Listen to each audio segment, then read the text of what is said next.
ሁለት አማራጮችን ያቀርብላታል። ገዳዩን ያደረገውን ነገር ሁሉ እንዳየችና በመልክም ስላወቀችው ኢቫን አሁን ሁለት ምርጫ ብቻ እንዳላት ነገራት። የመጀመሪያው የሰላይነት ስልጠናዋን ሰልጥና የተዋጣላት የሩሲያ ሰላይ መሆን፣ ሁለተኛው ደግሞ ምርጫውን እምቢ ብላ መሞት። ስለዚህ ከመሞት መሰንበት ብላ ዶሚኒካ በግልጽ የመጀመሪያውን አማራጭ ለመምረጥ ትገደዳለች። ከዛም ወደ ስልጠናው ከመሄዷ በፊት እናቷን ትሰናበታታለች።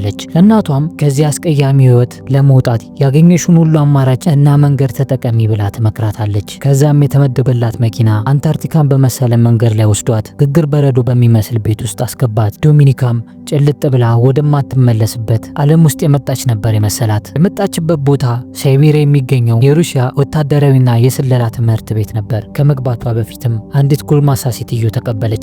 የትምህርት ቤቱ የመጀመሪያ ህግ የነበረውም ከዚህ በኋላ እሷ ዶሚኒካ አይደለችም፣ እውነተኛ ስሟንም ሆነ ትክክለኛ ማንነቷን ጥለው እንደመጣች ማወቅ ነው። በተጨማሪም ሁሉም ተማሪዎች ስፓሮስ ወይም ድንቢጦች እየተባሉ የሚጠሩ ሲሆን ከመላ ሀገሪቱ የተሰበሰቡ ለስለላ የተመረጡ ተማሪዎች ነበሩ። እናም ዶሚኒካ ባላሰበችውና ባልጠበቀችው ሁኔታ እገኝበታለሁ ብላም ባልገመተችው ቦታ ተገኝታ የስለላ ትምህርቷን መከታተል ጀምራለች። ዋናው ትምህርት ሰላዮች እንዴት የሰዎችን ድክመቶች ማግኘትና መጠቀም እንደሚችሉ መለየት ነበር። በመቀጠልም የአለቆቻቸውን ትዕዛዝ እስከ ጥግ ድረስ ማክበር የሚለው ነበር። ለምሳሌነት ያህልም አስተማሪዋ ዶሚኒካንና አንድ ወንድ ልጅን ወደፊት እንዲወጡና መለመላቸውን ሆኖ እርቃናቸውን እንዲቆሙ ታዛቸዋለች። እነሱም የተባሉትን ማድረግ ነበረባቸውና ልብሳቸውን ያውላለቃሉ።